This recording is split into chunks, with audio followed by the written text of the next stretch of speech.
Welcome to the COVI Way, the podcast where we break down the intersection of people and technology. Because IT shouldn't just be about fixing problems. It's about enabling people to do their best work. I'm Cody Lents, the VP of Sales at COVI, and today I'm speaking with Tiffany Thompson, President and Executive Recruiter at Daymar Staffing Solutions. With over 18 years in recruiting and staffing, Tiffany has built her Indianapolis-based company around boutique services and deep personal relationships with both clients and candidates. We're exploring how changes in technology and hybrid work are fundamentally reshaping how organizations attract, recruit, and ultimately retain talent at every level.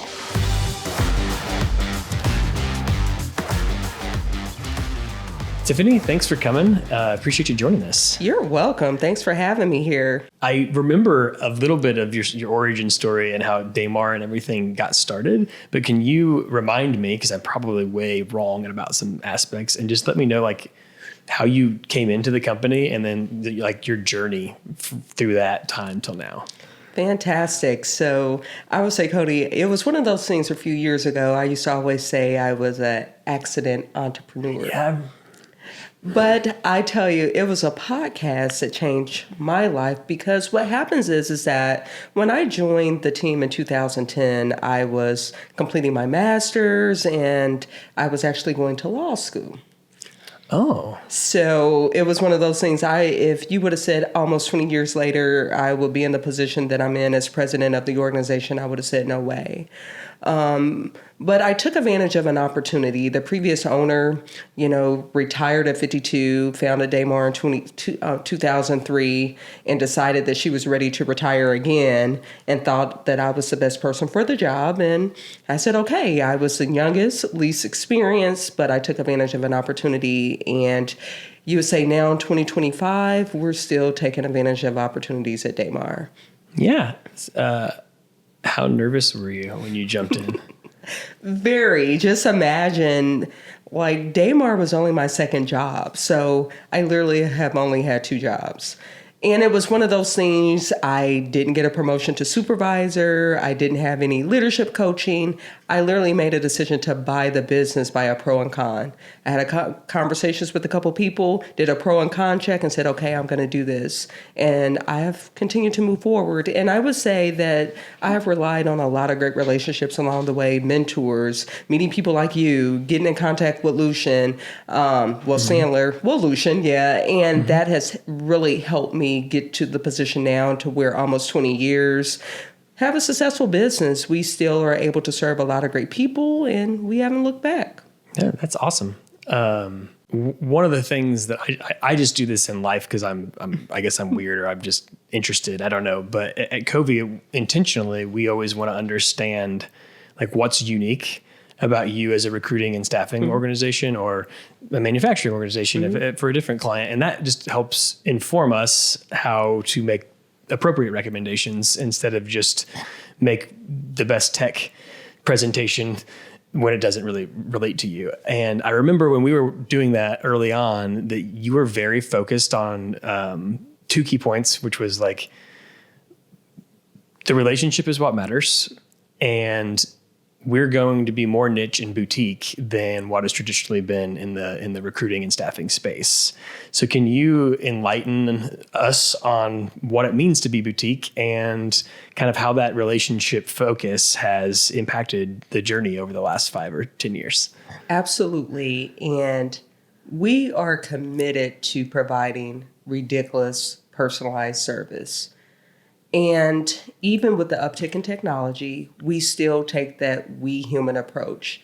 And what that means is that we want to sit and understand those pain points.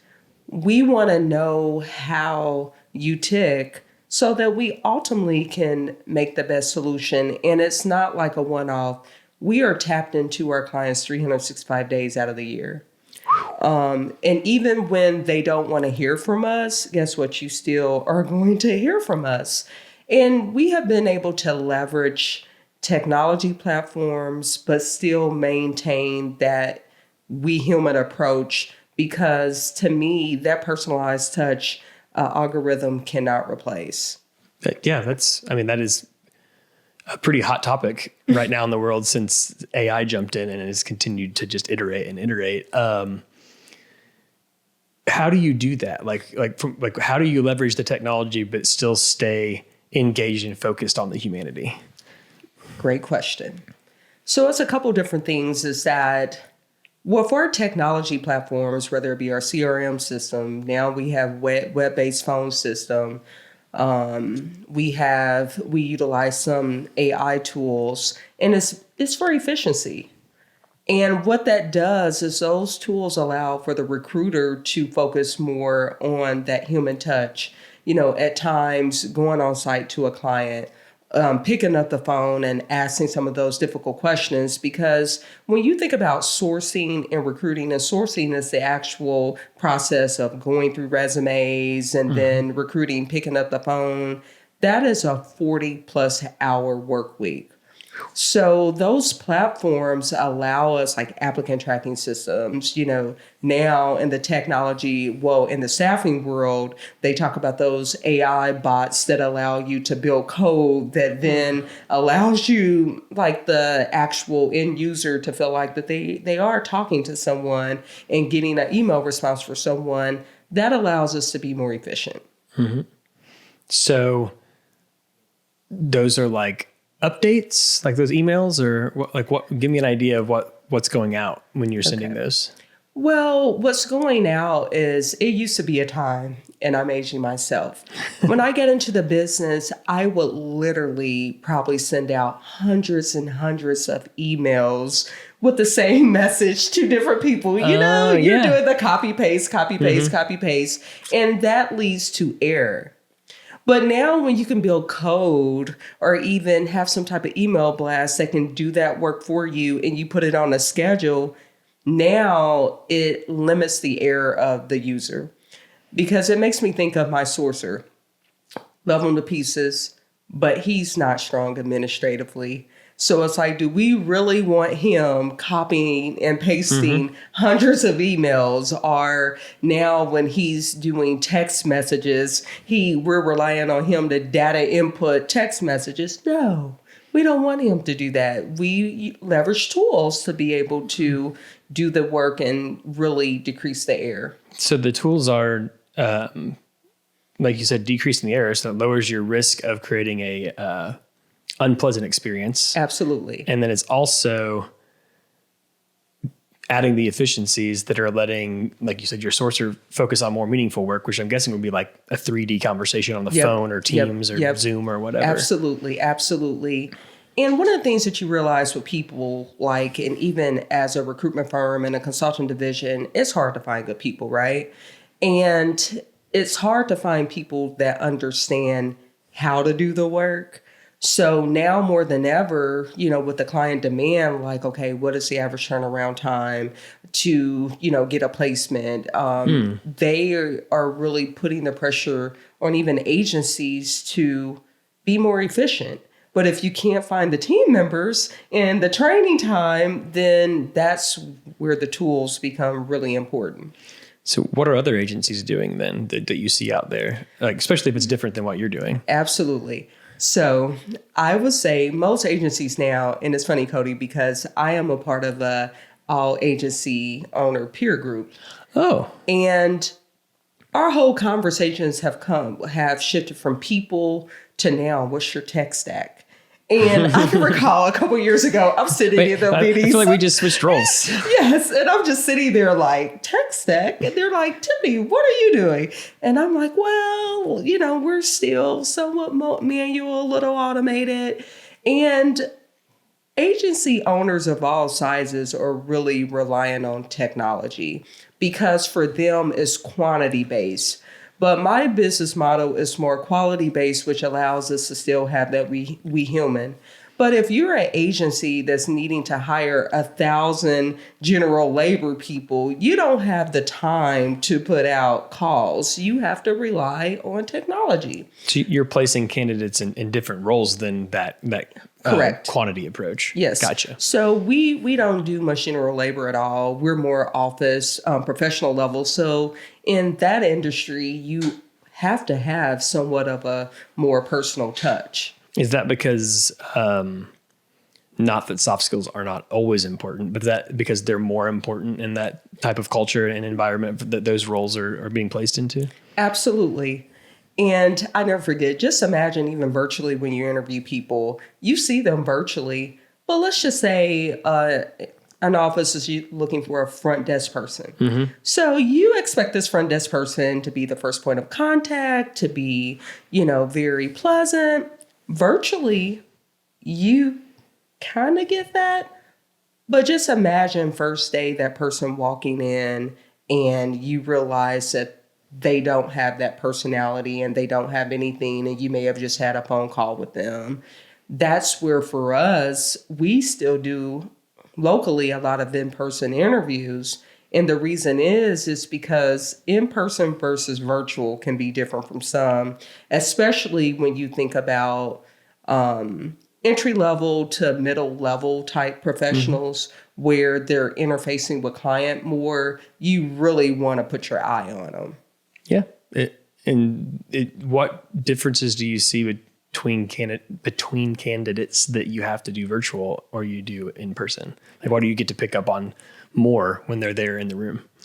What we see is that in person, you get to see real time the little behaviors that exist with people. And you find at times that people are more nervous in person because we shifted with COVID to a more virtual world. So people, to me, at times get shield more virtually. But now when you're sitting in front of this person and they're on the spot, pretty similar to this podcast, you expect a person to be able to deliver. And what I have noticed is that at times people say, hey, does it matter from entry level to executive level? To me, in person still puts a person on the spot. So you get to see how they think and their problem solving skills. Absolutely. So it's when you're virtual, what is it that gets in the way of seeing that? Well, I think a lot of times is that, and I will speak for myself, I don't believe that I am always focused virtually because at times I'm sitting at my computer. I have two screens. I can be looking at another screen. And with that being said, for me, I'm more likely to be on auto drive when I'm interviewing someone because, Oh, so it's your side of the screen that is different. I get that. Yeah. We always say that all of our clients and us, like, you experience most of the world through a screen because, like, this is what your work world is, and then this is what your personal life world is. And so getting to understand how that works in your world is pretty cool. So you prefer in person because you know that you are on your best game. Absolutely. And for me, I like to be able to hear people breathe. That makes sense. And it's interesting enough as that is. I just like to be able to hear people breathe. And I also like to be able to gather people's sense of humor. And even virtually at times, it's like relax. And I do think people are more relaxed in their own environment. But now take them all out of their environment. Are they going to be able to perform? Because that's where you're going to place them at, is out of that environment. Absolutely, sometimes. Gotcha. And I notice with my employees that are hybrid or even field employees, when they're on like virtually, total different people. They come into the office. At times, they may not even speak. And I'm like, whoa, what are you doing? Hello, good morning. But they're so used to being in their own environments or doing something different, they don't even think. And it's like, you are around people. So, was that like that before COVID? Like, no, it wasn't. This is new. And I think it's the market of the new age professional. Like, I think of one of my program coordinators. I have to force her to speak. And we have a very family-oriented culture. And she probably hates coming into the office because now I'm like, hey, how are you? Like, I'm in her face and she always looks at me like, why are you talking to me? So just preferring a message versus a conversation? Absolutely. Our Cody, quick story. Kid you not. My program manager, and my project coordinator, they were literally 5 steps away from each other and they were chatting via Teams. So I got with my program advisor and was like, why are they chatting and they're 5 steps away from each other? That's weird. Is it an open office concept? Yes. Okay. I'm just thinking of like whenever because we're down in the middle layer of our building, and I think of And times yes, that's that I'm understood. messaging people upstairs instead of mostly because I don't want to walk on stairs. She literally could have turned around and was Gotcha. like, hey. Yeah, I get it. Like my kid will text me. Like we'll be watching a movie as a family in the same room eating popcorn, and like she'll text me from the foot of the couch, and I'm at the head of the couch. Yes. She's 14 or about to be 15. So I'm sure that is that something that you see generationally, like with younger people only, or is it just kind of after COVID, it just kind of got that way in general? I think after COVID, it got that way. And it still freaks me out. Like even you know, when you talk to me about some of the technology things, I'm still like, huh? Why?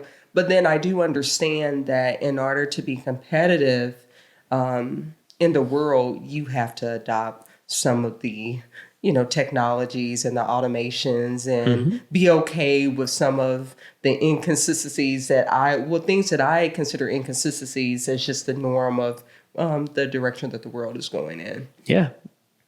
It's true. I mean, I think one of the things we say often is we work with leaders who know that you have to use technology to be successful. You have to have good cybersecurity to survive, but they've invested all this money into things and they're just not working the way they think they're supposed to be working or that they should be working. And a lot of times we come in and we align things to process and recalibrate and all sorts of cool little marketing, trendy things I can say right now.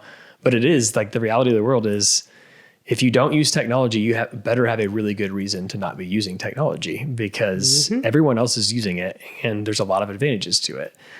In your industry, when you're placing people like entry level or management level or executive level, does it change? Like, does the technology requirements from like a skills perspective change for them? And then I'm going to ask the same question about like what they're asking for, like that's changed since COVID. Good question. I would say for entry level and middle management, you can leverage technology a lot and you will be able to tweak it to get a nice pipeline of candidates. But when you think about executive, whether it be your C-suite director level, those individuals are not typically utilizing technology. And usually, like even their resumes, the best candidate is probably not going to be pulled via a CR, some type of system, because they're not always used to those buzzwords and being able to attract and brand themselves. So it does require having to go out and find that person. So for executive level positions, we rely on referrals and we do a lot of direct recruiting. Like I love LinkedIn because typically, like not to, think that I'm doing something different. But typically when I reach out to people on LinkedIn, they respond, which is great to be at a level to where you get the response level. But for executive level placement, you really need that. Again, for entry level, middle management, we leverage tools totally to be able to get that pipeline of candidates that we need. And what you hear from the now job seeker is that it's less personal. They know when they're getting an automatic response. Oh, they can tell. Yeah, Gotcha. They know when they get a call and it's AI generated response. They know that. They know like, oh my gosh, how, like when people say, how can I get my resume seen? But what the job seeker doesn't understand that when you start playing around with some of those AI tools, you lose really being able to market yourself on paper because now it turns into literally a resume and you can tell when someone tries to pull out all the buzzwords, but then it doesn't correlate what their actual skill set is.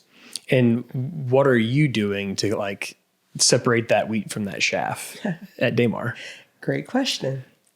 And if that doesn't give any secret sauce away or anything like that. Like we use a mixture of automation plus the we human approach because now from a sourcing standpoint, We utilize automation from a sourcing standpoint. And then we have an actual phone interview. Then we go back to automation with the responses. And then even with scheduling is automation. And then the interview is live.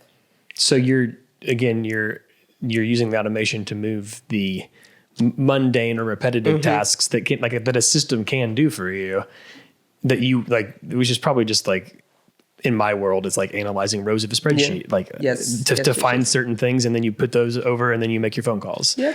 That's something that you're saying the system can do all that for us. The system can do the scheduling, look at our calendar, get their input, and let them self-schedule whatever it is. But you need to be there for the initial phone call to figure out who they really are. Yes. And then the interview to get even deeper into that. Yep. And then one of the things that I'm training my recruiters on now is that, I would say over the last few years, I'm sought out as a headhunter recruiter, but in 2025, I'm more on my consulting side of my business. So it's trying to still leverage my team, although they don't have the skill set that, I have to be able to identify talent. And we do that is we put resumes in AI tools. And, we create some little bit of coding to say, hey, like, would this person be a great fit for this role? If so, why? Mm-hmm. And that helps the recruiter out. Now put together some interview questions that you can ask this person. Whereas someone like myself, I don't need to do that. But I'm only one person, and I've tried to duplicate myself, and I have not been able to do that. So you've created a library of AI prompts and processes that allows you to basically extend yourself from a time perspective. Absolutely. So you've created tools that mimic what you do, so your team can basically have access to your brain. Absolutely. That's cool. Absolutely. And it's so many different tools out there, but I would say I'm an advocate for ChatGPT. Like, I utilize it. And we even train internally on that now from a sourcing and recruiting standpoint, and really getting the team to adopt it and understand you're not plagiarizing. You're being able to move the candidate process along in a timely manner. Mm-hmm. And it also helps people that are entry level in the industry be able to still get similar results as someone who has been in the industry longer. Yeah, because you're basically explaining to them that it's a tool. Yes. Like you're not doing anything wrong. You're just like, instead of typing it all out in Microsoft Word, you're letting this type it for you. Just like an executive from the 70s has an assistant who's transcribing everything on a typewriter. Absolutely.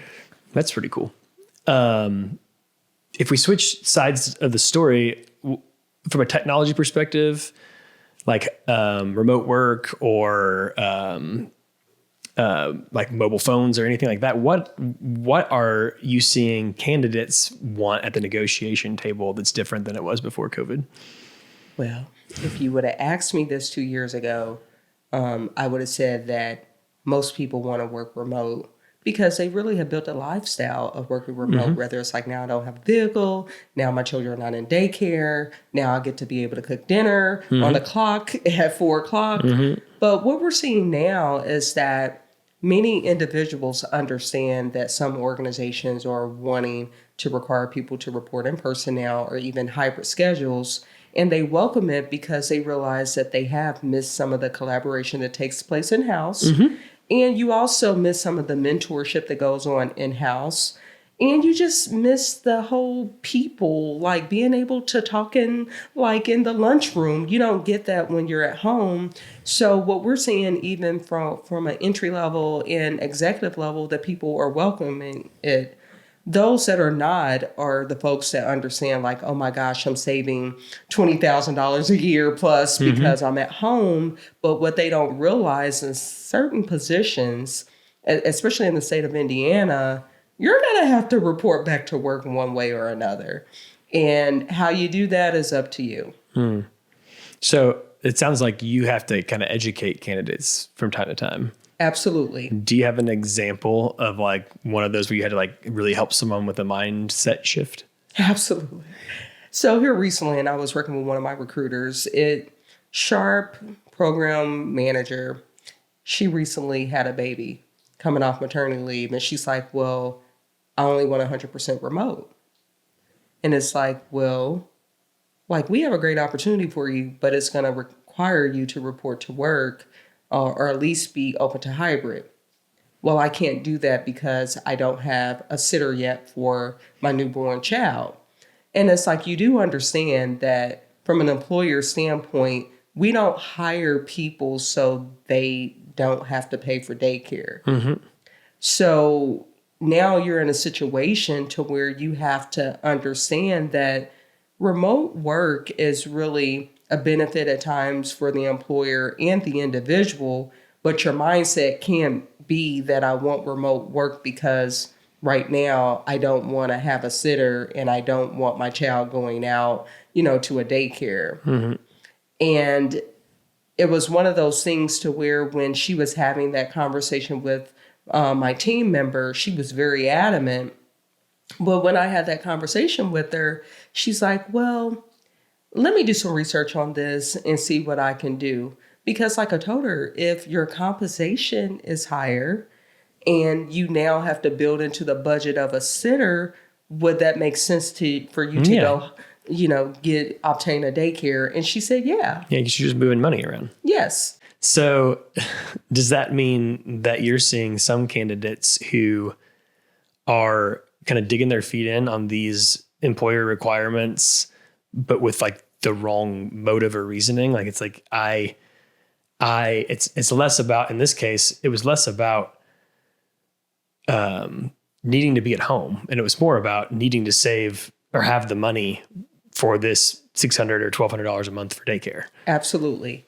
And it's always down with the candidate. It's a lot of they believe they can negotiate pay, but they don't understand the total compensation is based on skill set. Mm-hmm. So your lifestyle may say you need this amount, but if your skill set doesn't warrant that, then there's no way to bridge the gap. Yeah, unless you upskill.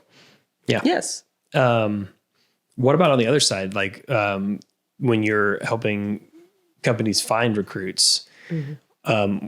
Do you have an example of where you had to help that HR leader or whoever it was, like reposition their mindset for something that was more realistic? From going from saying yes to remote or... I mean, that'd be a good example. It could really be anything, but I just know a lot has changed in the space in the past 5 years. And yes, because I think about one of my clients where they're still 100% remote. Mm-hmm. And so interesting, like we will hop on meetings with executive team members and their cameras are off. And it's weird.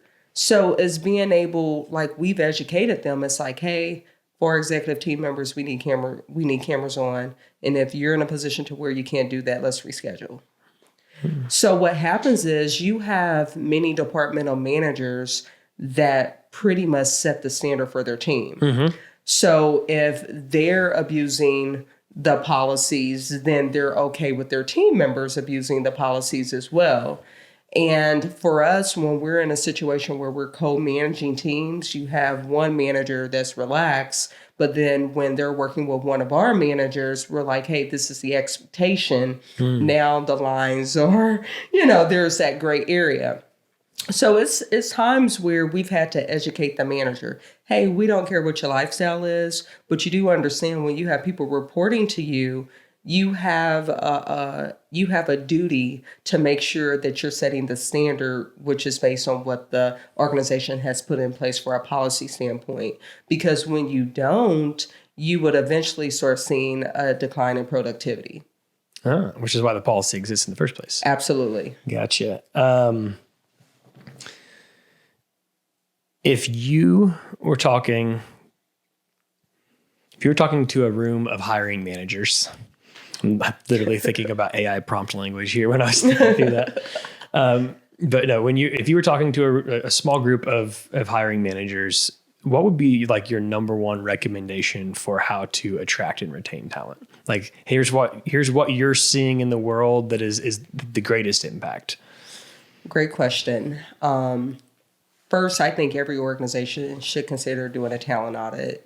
And that is, a process of being able to understand, where we are today, what skill gaps exist, what tools do we need to implement, what policies do we need to put in place, and who do we really need to go out and hire. And that is so important. And it also gives you a complete understanding of where your culture is. Because some organizations think that they have the best culture ever.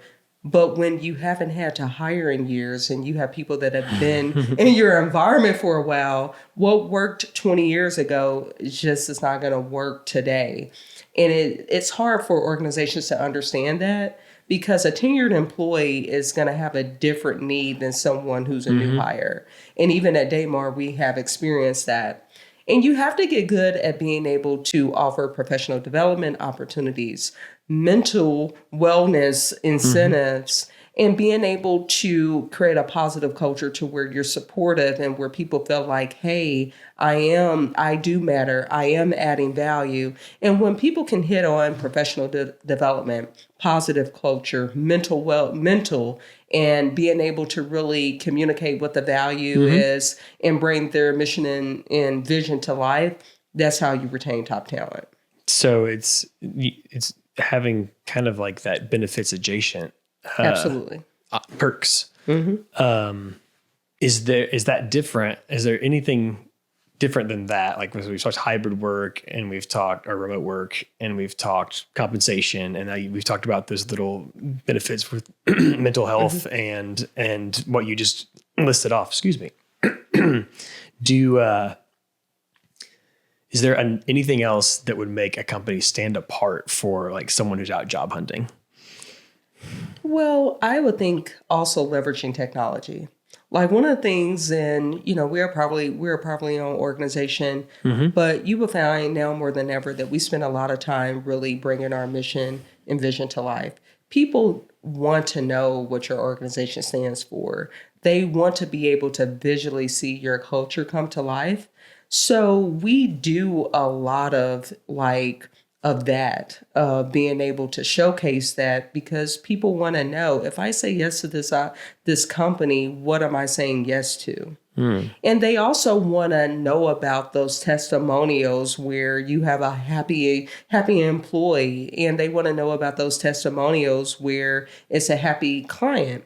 Because just think, years ago, people really didn't understand the research tool of being able to research the company just as much as they're researching you.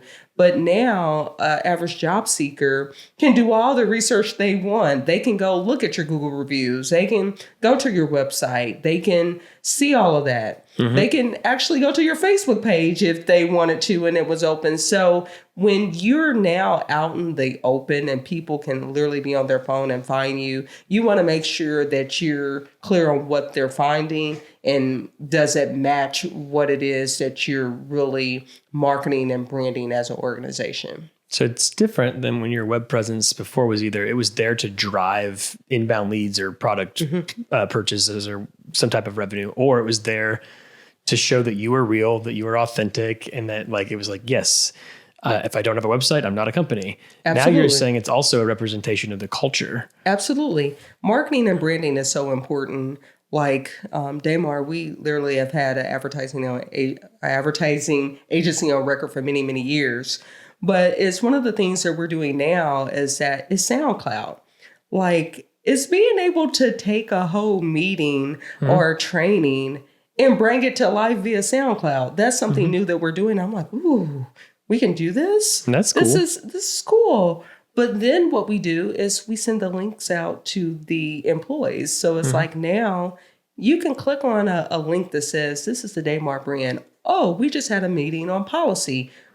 Go back and listen to this so you can be clear if you weren't clear on what our updated policies are. Oh, I gotcha. That makes sense.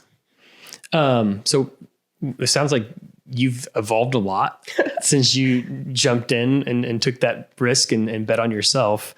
What's next for Daymar? I know you're pivoting towards consulting a little bit, but what do you think the next year or 5 look like?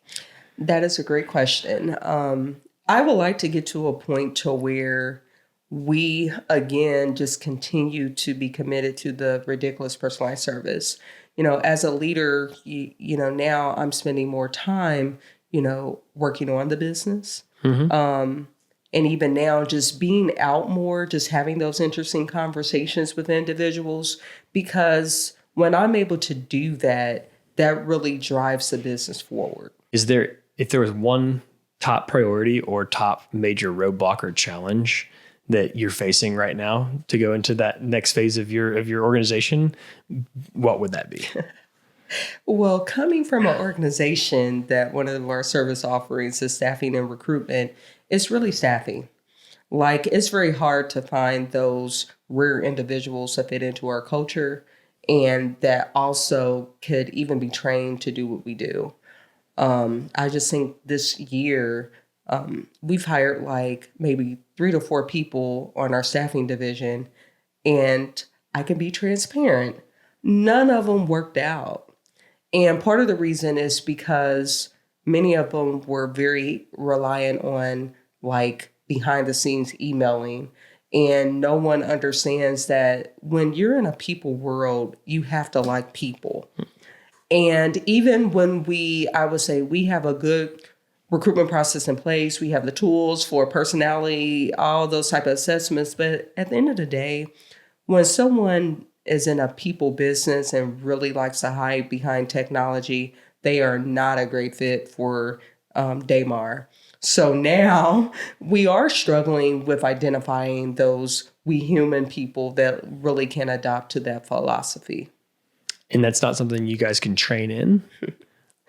Well, we have attempted, but the market is different now, Cody. Mm-hmm. When you think about the job seeker that's out there, when they have been in environments to where they are able to hide behind technology, and now you're saying, hey, go meet with this person, and at their location, they struggle with that.